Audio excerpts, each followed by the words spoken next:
Kolhapuri chicken सुक्का बनवण्यासाठी मी चिकनला marinate करून घेतले. अर्धा चमचा हळद, 1 चमचा अद्रक लसूण आणि हिरवी मिरचीचे पेस्ट, मीठ आणि लिंबू पिळून चिकन व्यवस्थित मिक्स करून मॅरिनेट करण्यासाठी 1 तासासाठी ठेवून दिले.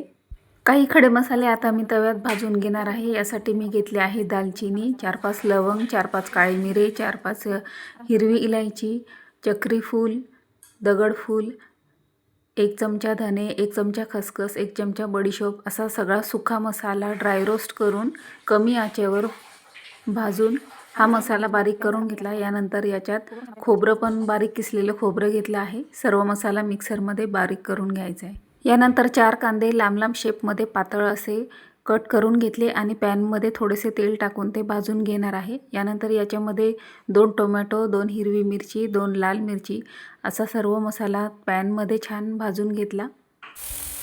आता 1 मुठभर कोथिंबीर टाकून हा सर्व मसाला मिक्सरमध्ये टाकून बारीक करून घेतला. आता एका कढईमध्ये तेल गरम करून मसाला छान 10 ते 15 मिनटं तेल सुटेपर्यंत मसाला फ्राय करून घ्यायचा. यानंतर त्याच्यात कश्मीरी लाल मिरची, 1 चमचा लाल तिखट, अर्धा चमचा हळद, 1 चमचा कोल्हापुरी मसाला टाकून मसाला छान व्यवस्थित मिक्स करून घेतला. यानंतर आता 1 चमचा कांदा लसूण मसाला टाकून पुन्हा सर्व मसाला व्यवस्थित मिक्स करून घेतला. आता त्यात थोडेसे मीठ टाकून मसाला छान फ्राय करून घेतला. जवळजवळ 10 मिनटं तेल सुटेपर्यंत मसाला छान फ्राय होऊ दिला.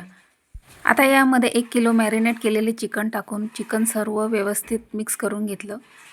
सर्व खडे मसाले बारीक घेतलेले यामध्ये टाकून घेतले, व्यवस्थित मिक्स करून घेतलं आणि चमचमीत कोल्हापुरी चिकन सुक्कं आपलं तयार आहे.